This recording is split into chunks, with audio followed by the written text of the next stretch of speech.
바꿨습니다. 배 힘줘. 배에서 생수의 강이 흘러나오리라. 자, 다음 주일은 성령 강림 주일입니다.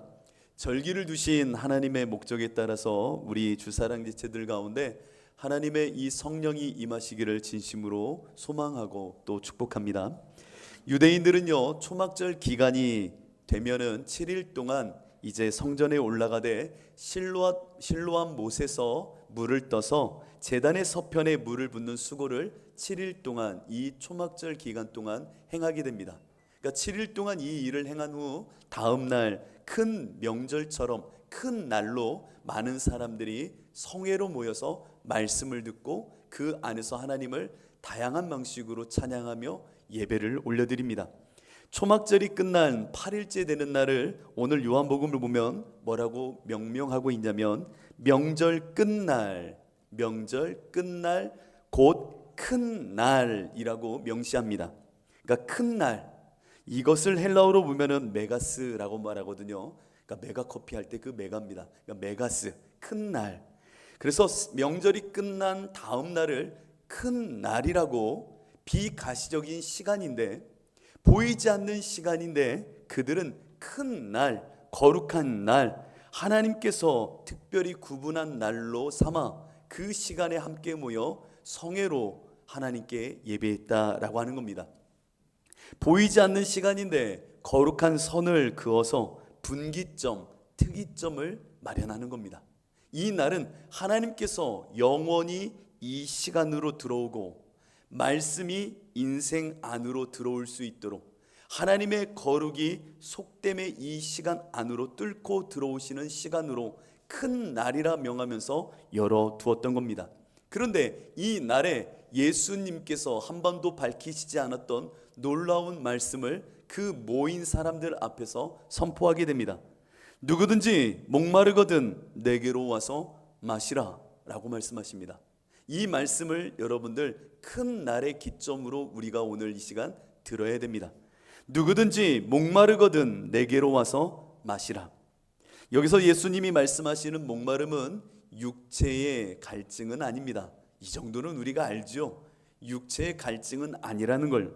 자기 삶에 없는 어떠한 생필품의 결여나 내 욕망이 이루어지지 않은 불만족을 갖고 나오는 것도 아니고 자기 소원의 불성취로 인한 이 짜증과 답답함을 갖고 예수님께 나오라는 말씀은 아닙니다.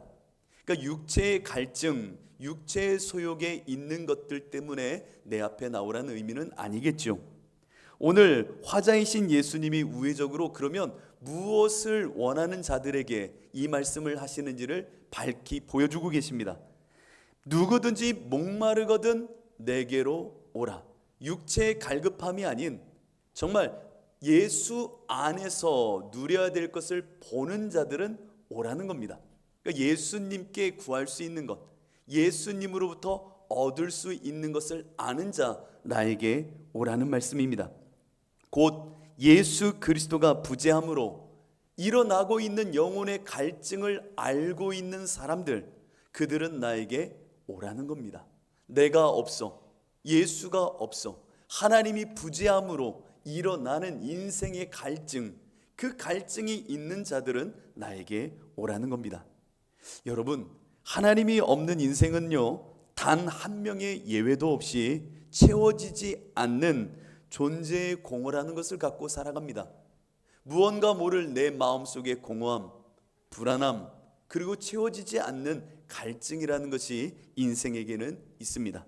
바울은 로마서를 통해서 이런 인생을 이렇게 표현합니다. 또한 하나님의 마음에 하나님 두기를 싫어하며 하나님께서 그들을 그 상실한 마음대로 내버려 두사라고 말합니다. 그러니까 내 마음 한구석에는 창조시부터 하나님이 마련해 두셨던 하나님의 자리가 있었다라는 겁니다. 그런데 하나님을 내 마음에 두기 싫어하니 하나님께서 그래? 나를 밀어냈어? 내가 한번 너를 그냥 둘게 라고 하니 그들이 상실한 마음이 되어졌다라고 하는 겁니다. 그래서 이 땅에 살아가는 모든 이들에게는 마음의 빈자리, 존재의 공허라는 것이 반드시 있을 수밖에 없는 숙명론자처럼 그 숙명을 갖고 있다라는 겁니다. 그러니까 하나님이 없으니 하나님 없는 그 공허함 속에 늘 이 공허함을 채우고자 인생은 살아가더라 라고 하는 겁니다. 그러면 하나님 없는 인생의 목마름을 우리는 어떻게 바라보아야 되느냐? 에베소서 4장 18절로 19절을 보면요, 여러분 이런 말씀이 있습니다. 한번 들어보세요. 그들이 총명이 어두워지고 그들 가운데 있는 무지함과 그들의 마음이 굳어짐으로 말미암아 하나님의 생명에서 떠나 있도다. 하나님의 생명에서 떠나 있는 자, 하나님이 없는 자들, 그들이 감각 없는 자가 되어, 자, 감각 없는 자가 된대요. 하나님이 마음에 없으면 감각 없는 자가 된대요. 나 오감이 있는데 왜 내한테 감각이 없다고 말해? 잘 들어보세요. 어떤 감각인지요?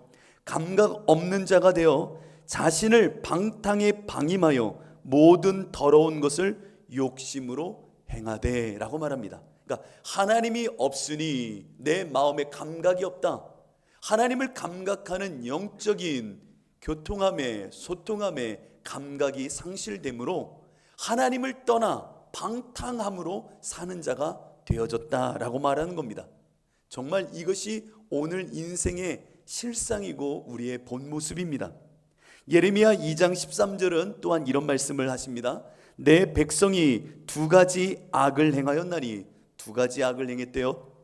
곧 그들의 생수의 근원되는 나를 버린 것과, 그러니까 생수의 근원 되시는 하나님을 버린 것, 그리고 스스로 웅덩이를 판 것인데 그것은 그 물을 가두지 못할 터진 웅덩이들이니라.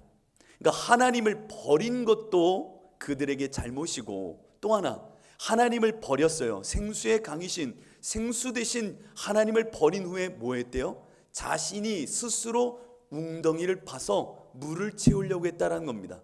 하나님 없는 그 자리에 웅덩이를 파더니 여기에 내가 원하는 바에 물을 가득 채웠더라 라고 하는 겁니다.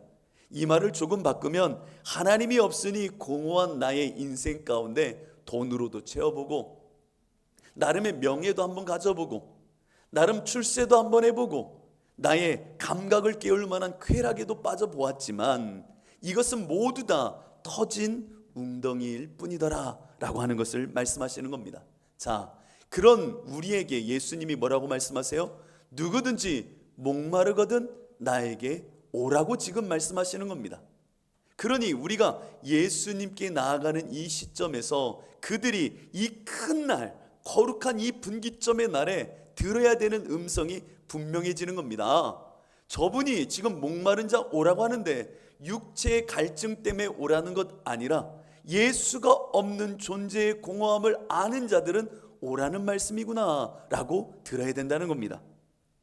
오늘 누구든지 목마르거든 내게로 와서 마시라 라고 할 때에 여기서 헬라어는요, 예안 딥사라고 하는 가정법 조건절을 사용하게 됩니다. 조건절로 이 말씀을 하시더라는 겁니다. 너희 중에 누구든 목마름을 안다면 나에게 오라는 겁니다. 다 오라는 것 아닙니다. 정말 내 영적인 갈급함에 대해서 눈이 열린 자, 내가 가난하다는 것을 보는 자 있거든 나에게 오라는 말씀입니다. 그렇습니다. 이 말씀이 오늘 이 시간 우리에게는 경고의 말씀처럼, 혹은 이 큰 명절이라 일컬어지는 날에 거룩을 체험할 자의 모습으로 우리가 이 모습을 답습하는 것이 아니라 새롭게 받아들여야 됩니다. 아무나 오는 것이 아니라 누구든지 오라 하신 그 말씀 속에는 보는 자 오라고 하신 말씀이구나. 무엇을 봐요? 내가 가난한 것, 내가 궁핍한 것, 내가 벌거벗은 것을 볼 수 있는 자는 빨리 나에게 오라는 말씀입니다. 여러분들 가운데 이 눈이 열려지는 은혜가 있어야 됩니다. 시편 42편 1절로 3절은 이 눈이 열려진 자와 아직 이 눈이 갇혀진 자, 어떻게 보면 가려진 자를 대척점에 놓고 다음과 같이 이야기합니다. 심령이 가난한 삶과 그리고 심령의 가난함을 모르는 이 둘을 대척점에 놓고 이렇게 말하는데요. 하나님이여 사슴이 시냇물을 찾기에 갈급함같이 내 영혼이 주를 찾기에 갈급하니이다.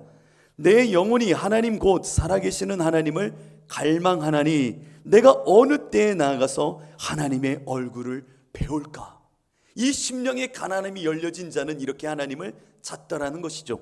그런데 이 고백 다음에 바로 이어서 이렇게 이야기합니다. 사람들이 종일 내게 하는 말이 야, 네 하나님이 어디 있느냐 하오니 내 눈물이 주야로 내 음식이 되었도다. 하나님을 앞에 두고 어떤 이는 심령의 가난함 속에 목마른 그 사슴의 모습처럼 가람으로 하나님을 찾거늘, 어떤 반대편에 있는 대척점에 있는 인생들은 야 이놈아 하나님이 어디 있다고 그래 라고 하면서 가려진 모습으로 살더라는 겁니다. 여러분, 성령 강림주의를 앞둔 이 주일, 여러분들의 인생 가운데 큰 날이 정말 시작되기를 축복합니다. 정말 눈이 열려져서 예수님 없이는 못 사는구나, 예수님이 내 마음의 중심에 계셔야 되는구나 라고 하는 것을 아는 자가 되기를 원합니다. 그렇다면 예수님이 지금 이 큰 명절, 시간의 분기점과 같은 시점에 다음에 말씀을 하는 것을 잘 들어야 됩니다. 나를 믿는 자는 이라고 말합니다. 나를 믿는 자는 성경의 이름과 같이 그 배에서 생수의 강이 흘러나오리라. 나를 믿는 자, 이 말씀을 여러분들은 주의 깊게 이제 들어야 됩니다. 예수님을 믿는다 하는 사람들은 다 나에게 와서 그 배에서 생수의 강이 넘쳐남을 경험해 라고 말씀하시죠. 그런데요, 우리는 예수 믿는 자로서 주님 앞에 가려고 하지 않는다는 거죠. 예수 믿는 자라면 우리들이 예수님께 나아가 구해야 되는 것은 돈이 없다고, 명예가 없다고, 자기 기쁨이 없다고 예수께 나가서는 안 되는 겁니다. 내가 예수께 갈 때는 믿음 있는 모습으로 주께 나아가야 됩니다. 오직 예수만을 바라는 마음으로 그 앞에 나와야 그 배에서 생수의 강이 나온다니까요. 여러분, 이걸 정말 잘 들으셔야 됩니다. 내 눈이 열려져 예수님께 나아간다 말하는 사람들이 믿음이 없이 주님께 나아갈 때가 얼마나 많은지 모릅니다. 제가 한 말씀을 읽어드리겠습니다. 갈라디아서는 이 모습을 이와 같이 은유적으로 말합니다. 스스로 속이지 말라. 너희 속이지 마. 스스로 속이지 마 라고 말합니다. 그러더니 하나님은 업신여김을 받지 아니하시나니 사람이 무엇으로 심든지 그대로 거두리라. 자기의 육체를 위하여 심는 자는 육체로부터 썩어질 것을 거두고 성령을 위하여 심는 자는 성령으로부터 영생을 거두리라. 여러분, 이 말씀이 들려지시나요? 스스로 속이지 말래요. 내가 예수께 나아가면서 그 예수를 업신여기는 자가 많은 겁니다. 하나님을 찾는다 말하는데 실상은 하나님을 업신여기는 자가 너무 많아요. 어떤 모습이요? 내가 정말 육체를 위하여 심어놓고는 하나님 영의 것 주세요, 하나님 좋은 것 주세요 라고 말하는 겁니다. 영으로 심고 영으로 거두는 것이 하나님 앞에서의 순전한 믿음인데 스스로도 속이는 겁니다. 육체를 바라는 마음으로 주님께 가고 육체의 욕구를 따라 하나님께 가놓고는 마치 내 안에 썩어지지 않을 영원한 것 나에게 주실 것처럼 말하는 이가 있다면 그는 예수를 믿는 것이 아니라는 겁니다. 우리들이 예수님을 온전히 믿는 믿음으로 주님 앞에 나아가야 내 안에 배에서부터 생수의 강이 정말 능력으로 나타나기 시작합니다. 이것은 진리입니다. 예수를 믿는 믿음이 없이, 아무런 가람도 없이, 눈이 열려지지도 않은 채로 예수 앞에 나아간들 내 안에서 배에서 생수의 강은 요만큼의 1리터의 물도 나오지 않게 됩니다. 그래서 예수님 말씀하시죠. 나를 믿는 자는 그 배에서 생수의 강이 흘러나오리라. 여러분, 이 말씀을 이제 조금 더 깊이 들어가 보시기 바랍니다. 우리에게는 이 말씀이 큰 감동이 되지 않겠지만 그 성회로 모였던 이들에게는 엄청난 사건이었습니다. 엄청난 놀라운 세계의 열려짐의 경험이었습니다. 왜냐? 그 배에서 생수의 강이 나온다는 이 말씀은 엄청난, 어떻게 보면 전복이요, 혁명이요, 개혁과 같은 말씀이었습니다. 왜냐? 그들이 지금 어디에서 이 말씀을 듣고 있어요? 성전에서 듣고 있습니다. 성전은 오직 하나님께서 일하시는 중심 지점입니다. 성전은 모든 세계의 중심입니다. 근데 그 중심을 앞에 둔 채로 예수님 뭐라고 말씀하십니까? 네 배에서 생수의 강이 나올 것이다 라고 말하는 겁니다. 여러분들 감동이 없죠? 왜 배에 대해서 잘 모르기 때문에 그래요. 왜냐하면 그 시절에 그리스에는 이런 이야기가 있었습니다. 세상 끝과 끝, 양 끝에서요 독수리를 날리는 겁니다. 독수리를 날려가지고 이쪽 독수리 저쪽 독수리가 확 날아가서 한 지점에서 교차하게 됩니다. 교차하는 그 지점에 그리스 사람들은 델포이라고 하는 그 명칭과 함께 그곳에 옴파로스 스톤이라고 하는 것을 딱 둡니다. 이게 뭔 줄 알아요? 세계의 중심이라는 겁니다. 이곳이 세계의 중심이다. 이 중심에 우리는 돌을 두고 이곳에서 저 신이라 말하는 자를 만나자라고 하는 사상이 만연해 있었습니다. 그래서 우주의 중심, 이것을 옴파로스 스톤이라고 말할 정도로 그들에게는 옴파로스라고 하는 것을 중심에 둘 줄 알았습니다. 여러분, 옴파로스가 뭐예요? 옴파로스가 뭐예요? 배꼽이에요. 배꼽. 옴파로스, 이게 배꼽이에요. 우주의 배꼽이라고요. 우주의 배꼽. 이 배꼽에서 저들은요, 그 헬라 사람들은요, 자신들이 원하는 신과 접신을 하려고 그랬다고요. 생명과 연결 지으려고 했다고요. 그랬던 사상이 만연했던 그들에게 예수님 지금 뭐라고 말씀하세요? 이 성전에서 생수의 강이 흘러나오는 것이 아니라 너희들 그 배에서 지금 생수의 강이 나올 것이다 라고 하는 엄청난 말씀을 선포하고 있는 겁니다. 여러분들, 우리 이 배는요, X자로 해서 중심을 보면 배꼽이란 놈이 있습니다. 이 배꼽은요, 어머니 모태에서 탯줄이 연결되어져 있던 흔적입니다. 내가 어머니 그 뱃속에서 탯줄이 없이 어찌 살 수 있었겠습니까?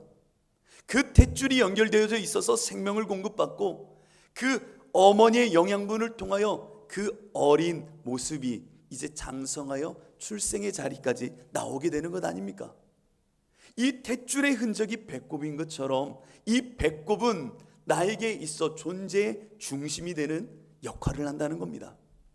그래서 옛날에 제 중학생 때 옴파로스라고 하는 옷이 있었습니다. 그 옷에 어떻게 보면 CF송이었죠. CF송 노래가 뭔지 아십니까? 바람이고 싶어, 강물이고 싶어, 그대 기억 속에 옴파로스, 이랬어요. 아, 모르시는구나. 바람이고 싶어, 강물이고 싶어, 그대 기억 속에, 그리고 뭐라고요? 옴파로스. 참, 이렇게라도 해야 됩니다. 지금 막 덥고 지금 막 정신이 없어요. 내 안에 이 옴파로스가 있다니까요. 배꼽. 이 옷가게도요, 그 바람과 강물처럼 흘러갈 때에 자기 브랜드를 저 세상까지 흘려보내고 싶어가지고 그 브랜드 이름 옴파로스를 졌다는 거 아닙니까? 내 배에서 생수의 강이 흘러 넘치는 이 자리, 이게 배꼽이에요. 배꼽. 근데 예수님께서 뭐라고 말씀하세요? 네 배에서 이제 생수의 강이 흘러나올 것이다 라고 말하는 겁니다. 어디에서 하나님을 만나지? 어디에서 무엇을 예배하지? 어느 곳에 가면 용하지? 이런 이야기 하지 마. 네 배에서 믿음의 역사가 일어나는 거야. 네가 이제 하나님의 중심이야. 네가 하나님의 나라가 되는 거야.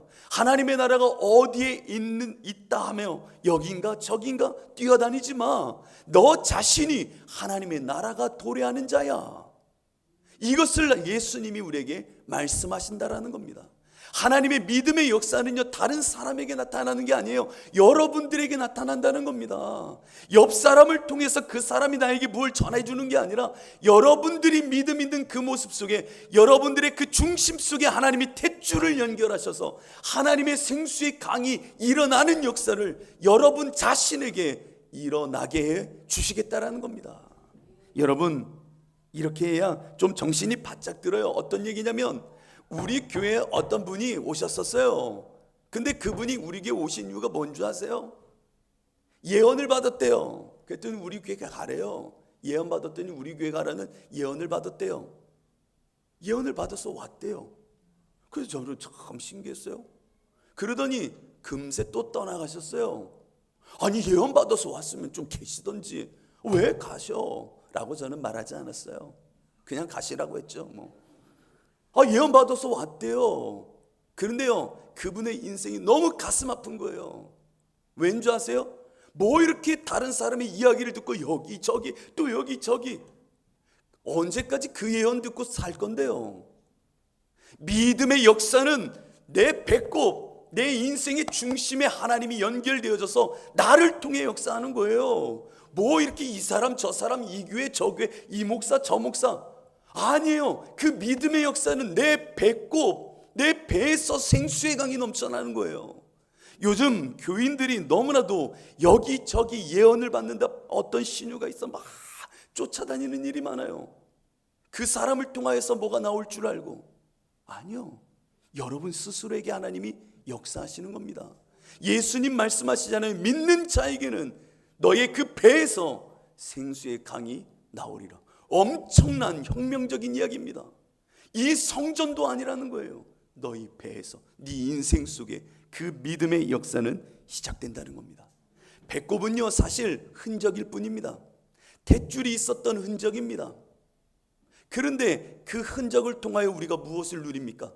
내가 어디로부터 출생되어졌는지, 무엇을 향하여 가는 자인지, 나의 근원과 목적지를 발견하게 되는 것이 배꼽이라는 거예요.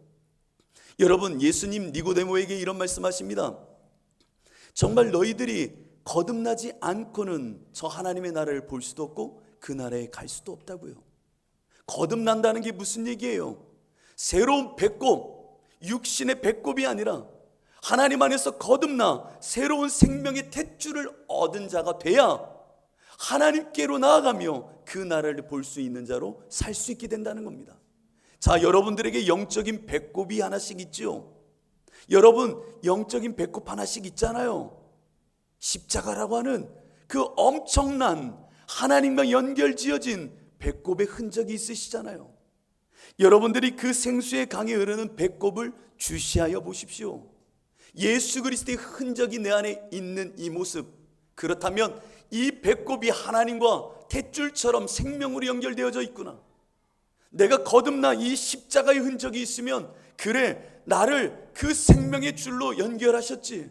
그리고 나에게 공급하시고 생명을 주시고 나를 인도하시는 그 하나님, 그래 그 하나님이 나의 모태요, 나의 처음이요, 나의 모든 것이 되셔.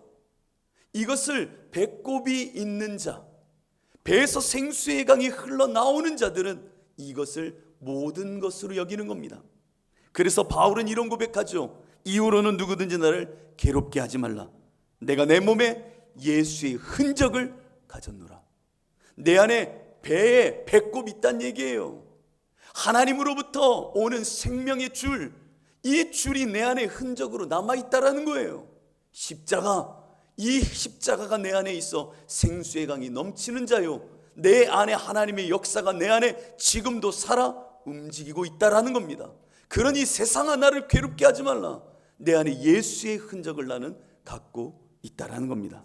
그렇다면 내 배에서부터 예수님은 생수의 강이 흘러나올 것이다 라고 말합니다. 곧 성령이 움직이기 시작할 것이다 라고 하는 말씀입니다. 이 생수의 강은 성령을 일컫는 겁니다. 이제는 내가 육신을 따르던 인생이 아니라 성령을 따르는 인생으로 살 수 있게 되어졌다라는 겁니다. 여러분들, 이것이 참 중요합니다. 예수를 믿을 때에 내 안에 이 십자가를 통하여 이 배에서부터 생수의 강이 넘쳐나기 시작할 텐데, 그 시작은 참 미묘합니다. 아주 미묘합니다. 여러분, 신앙생활하면서 우리는 많이 느끼게 되죠. 이것을 그림의 언어로 바꿔보면 에스겔 47장에 보면 하루는 에스겔이 환상을 보게 됩니다. 이 환상을 주의 깊게 보십시오.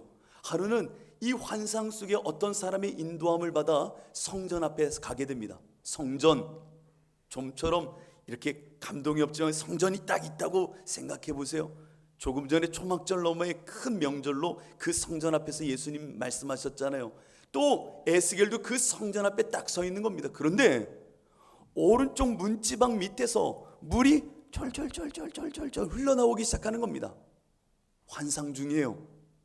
그 문지방 밑에 물이 조금 나오는 겁니다. 아주 조금 이렇게 나오는데 고여 있는 듯 보이는데 물줄기가 세미하게 흘러가는 겁니다. 그러자 그 환상 중에 한 사람이 말합니다. 나를 따라오시오 라고 말하는 겁니다. 뭐라고요? 나를 따라오라고요. 이게 어려워서 제가 하는 게 아니에요. 이게 집중이 안 되면 덥기 때문에 또 집중이 안 될 수 있으셔서 나를 따라오세요 그러는 겁니다. 그래서 따라가는 겁니다. 그러다 한 친척쯤, 그러니까 500m쯤 갔을 때에 그 따라오라 말하는 사람이 말합니다. 이 물줄기 500m쯤 가면은 어느 정도 당신 몸이 빠지는지 한번 걸어보십시오 라고 말합니다. 그러니까 그 물줄기를 따라가던 그 에스겔이 제 발목까지 물이 차는데요 라고 합니다. 하하, 잘하셨습니다. 따라오세요 하더니 또 가는 겁니다. 또 500m쯤 조금 더 가보세요 라고 하는 거예요. 더 가보세요 하니까 이 사람이 그 말에 순종해서 에스겔이 또 걸어 들어갑니다. 어느 정도 찹니까? 제 무릎 정도 물이 차네요. 하하, 참. 따라오세요. 또 따라오라는 겁니다. 그 물줄기를 따라 또 가는 겁니다. 조금 500m쯤 더 한번 가보십시오. 그러니까 이 사람이 에스겔이 이게 뭐야? 막 들어갔는데 허리춤까지 물이 올라오는 겁니다. 이러다 큰일 나겠는데. 그러자 그 환상 중에 그 사람이 또 한 번 말합니다. 더 깊이 500m쯤 더 가보십시오. 그러자 이 사람이 더 깊이 가니까 이제는 수영을 하지 않고는 서 있을 수도 없는 정도의 강을 만나게 되는 겁니다. 이게 에스겔에게 주셨던 하나님의 생수의 강의 은유였습니다. 이 은유가 오늘 예수님의 말씀을 통해 우리 배에서부터 쏟아져 나오는 은유로서 선포되고 있는 겁니다. 그렇다면 여러분, 이 말씀을 따라 성령을 따라 여러분들 움직여야 됩니다. 순종해야 됩니다.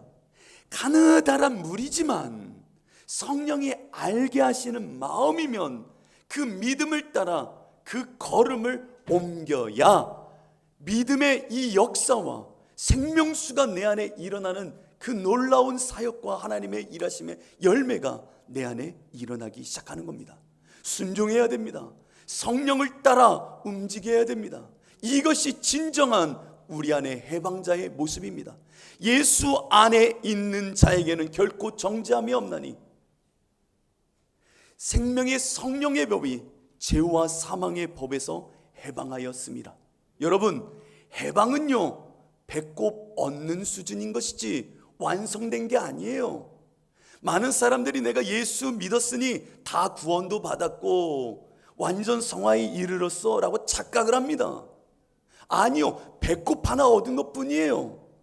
그 가느다란 생명수, 생수의 강이 성령으로 우리를 인도한다면 이제는 해방을 누릴 수 있는 자격과 조건을 주셨으니 그 해방자의 모습으로 이제는 배꼽을 얻은 자답게 생수의 강을 쫓아 가야 되는 겁니다. 그 성령을 따라 순종해야 되는 겁니다. 그래야 하나님의 역사가 우리 안에 일어나기 시작하는 겁니다. 여러분들 그 역사의 주인공이 되십시오. 다른 사람 쫓아다니지 말고 내 안에 믿는 믿음 속에 성령을 따라갈 때에 생수의 강을 만나는 법입니다. 내 안에 왜 성령이 말씀하시는데도 순종하지 않으십니까? 성령을 감각하게 하셨다면 그래 내 안에 하늘로부터 주신 배, 이 배꼽이 있고 하나님이 주시는 성령의 운행하심을 알지. 그러면 따라서 순종하는 겁니다. 그래야 능력이 임하는 겁니다. 여러분, 센 이야기를 하나 하겠습니다. 아주 센 이야기를 하나 하겠습니다.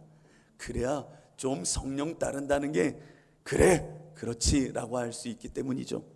그래서 그냥 오독할 수도 있고 오해할 수도 있지만 한번 해보겠습니다. 제가 부사역자로 대전에 있을 때입니다.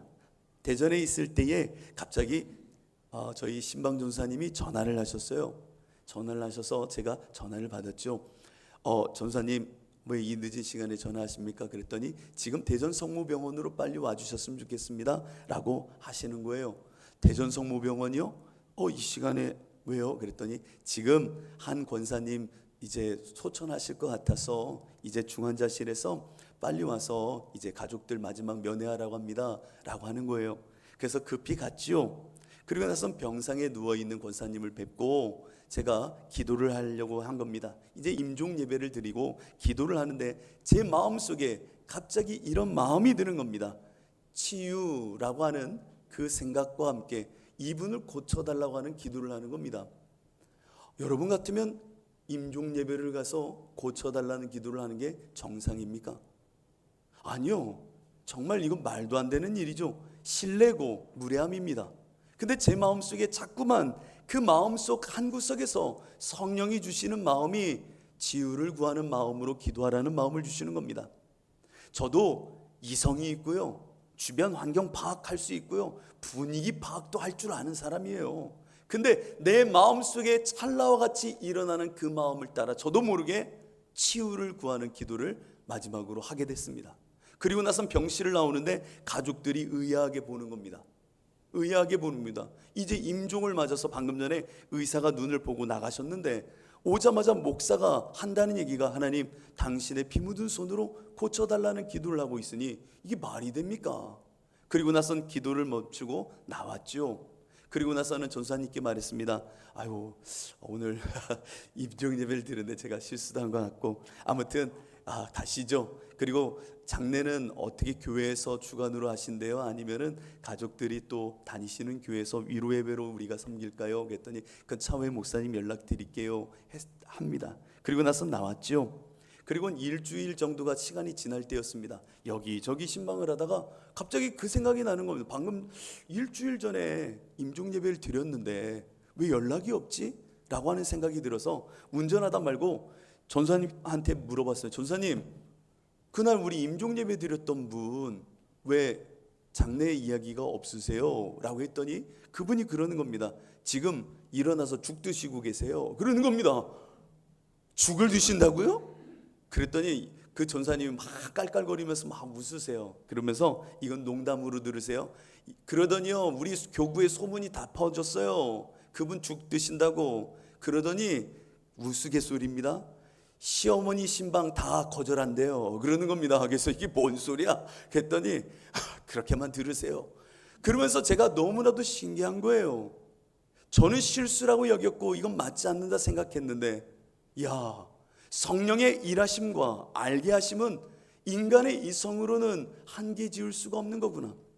여러분, 조그만한 성령의 움직임이라도 보인다면 그것을 따라 500m, 500m, 500m 따라서 들어가십시오. 생수의 강을 만나게 되는 겁니다. 이 생수의 강을 만났을 때에 우리들이 해야 되는 것이 있습니다. 이 걸음으로 성령을 따라갈 때에 배에 힘 줘야 되는 겁니다. 이 땅을 살 때 배에 힘 주지 않으면 예수로 살 수가 없어요. 성령으로 살 수가 없다고요. 여러분들, 예수 믿는 거 쉬운 거 아닙니다. 성령을 따라 산다는 거 쉬운 것 아닙니다. 하나님의 역사가 내 안에 일어난다는 거 쉬운 것 아닙니다. 배에 힘 꽉 줘야지 이 땅에서 기세 있게 살 수 있고요, 세상과 맞대응하여 승리할 수 있는 겁니다. 예수님 우리를 이 땅에 보내실 때에 양을 저 이리 가운데 보내는 것 같다라고 말씀하셨습니다. 저들이 나를 바알세불 귀신 씨날라 까먹는 소리하는 놈이라고 하는데 너희들에게는 어떻게 대할지 걱정이 된다고 하셨습니다. 너희들을 세상에 보내는 것은 칭송받는 것이 아니라 너희 나 때문에 고난을 받고 환난을 당할 거야 라고 하면서 보내셨습니다. 예수님은 우리들이 이 땅을 살아갈 때 예수님의 말씀을 붙잡으면 반드시 필히 고난과 고통과 환난과 어려움을 당할 것이다 라고 말씀하셨습니다. 보라, 내가 너희를 보냄이 양을 이리 가운데 보낸 것 같도다. 그러므로 너희는 뱀같이 지혜롭고 비둘기같이 순결하라. 여러분들, 이 땅을 예수를 진짜 믿고 산다면 쉬운 삶 아닙니다. 끝없는 많은 환난과 고난과 고통과 분열과 싸움이 우리 안에 달라붙어듭니다. 그때 어떻게 여러분 이기겠어요? 그래도 성령 붙잡고 배에 힘 꽉 주고 기세 있게 그 길로 나아가야 생수의 강이 흘러가게 되는 겁니다. 여러분, 일본 요미우리 자이언츠의 4번 타자였던 이승엽을 기억하십니까? 요미우리 이 4번 타자에게는 불문율이라는 것이 있습니다. 불문율. 요미우리 자이언츠 4번 타자에게 불문율, 첫 번째, 경기 중 교체하지 않는다는 겁니다. 아무리 못해도 교체하지 않습니다. 두 번째, 절대 4번 타자 번트되는 법 없습니다. 자존심이에요. 3번, 삼진을 당해도 괴로워하거나 힘든 표정으로 내려와서는 안 됩니다. 타석에서 삼진 당해도 웃으면서 나오든지 무표정으로 그냥 나와야지 이런 표정 짓거나 괴로워하면 안 됩니다. 4번 타자의 품위와 그 전체 구단에 주는 어떻게 보면 그 이미지를 생각하는 겁니다. 여러분들은 하나님의 아들, 딸입니다. 이 땅을 살 때 배심 꽉 주고 기세 있게 살아야 됩니다. 배심 꽉 주고 고개 숙이지 말아야 됩니다. 성령을 따라 나아가야 생수의 강을 맛보며 그 열매를 누릴 수 있게 되는 겁니다. 여러분들 눈에 힘을 줘야 됩니다. 눈에 막 힘을 줘야 돼요. 처져 있어서는 안 돼요. 기죽어서도 안 돼요. 왜냐고요? 이 강을 따라가면요, 이 강을 따라가면 어떤 일이 있는 줄 아세요? 에스겔에게 보여주신 환상의 마지막, 이 강을 따라갔을 때 일어나는 일들은 다음과 같았습니다. 내가 돌아가니 강 좌우편에 나무가 심이 많더라. 나무가 우거지는 겁니다. 그가 내게 이르되 이 물이 동쪽으로 향하여 흘러 아라바로 내려가서 바다에 이르리니 이 흘러내리는 물로 그 바다의 물이 되살아 나리라. 이 생수의 강이 저 죽어가는 바다를 살리게 될 거라는 겁니다. 이 강물이 흐르는 곳마다 번성하는 모든 생물이 살고 또 고기가 심히 많으리니 이 물이 흘러 들어가므로 바닷물이 되살아나겠고 이 강이 흐르는 각처에 모든 것이 살 것이며 또 이 강가에 어부가 설 것이니 엔게디에서부터 에네글라임까지 그물 치는 곳이 될 것이라. 그 고기가 각기 종류를 따라 큰 바다의 고기같이 심이 많으려니와 강 좌우가에는 각종 먹을 과실나무가 자라서 그 잎이 시들지 아니하며 끊이지 아니하고 달마다 새 열매를 맺으리니 그 물이 성소를 통하여 나옴이라. 그 열매는 먹을만하고 그 잎사귀는 약재료가 되리라. 이 생수의 강을 따르는, 성령을 따르는 이 엄청난 일은 차후에 열매와 생명이 될 뿐만 아니라 물이 바다를 덮는 부흥과 생명의 약동을 만들어 내게 될 것이라는 겁니다. 여러분, 이 환상이 여러분들의 환상이 돼야 됩니다. 내 인생이 배에서 생수의 강이 나오는 인생임을 깨달아 그 성령을 따라 순종하십시오. 그 하나님이 반드시 어느 곳에 있든 여러분들에게 이 생명의 역사를 만들어내게 하실 것입니다. 그러니 배, 힘 꽉 주십시오. 기세 있게 가십시오. 안 그러면 쓰러집니다. 안 그러지면 지칩니다. 눌립니다. 여러분들의 삶 가운데 성령과 함께 배에 힘 꽉 주고 이 배꼽 보면서 달려가십시오. 하나님께서 일하실 것입니다. 우리 함께 찬송가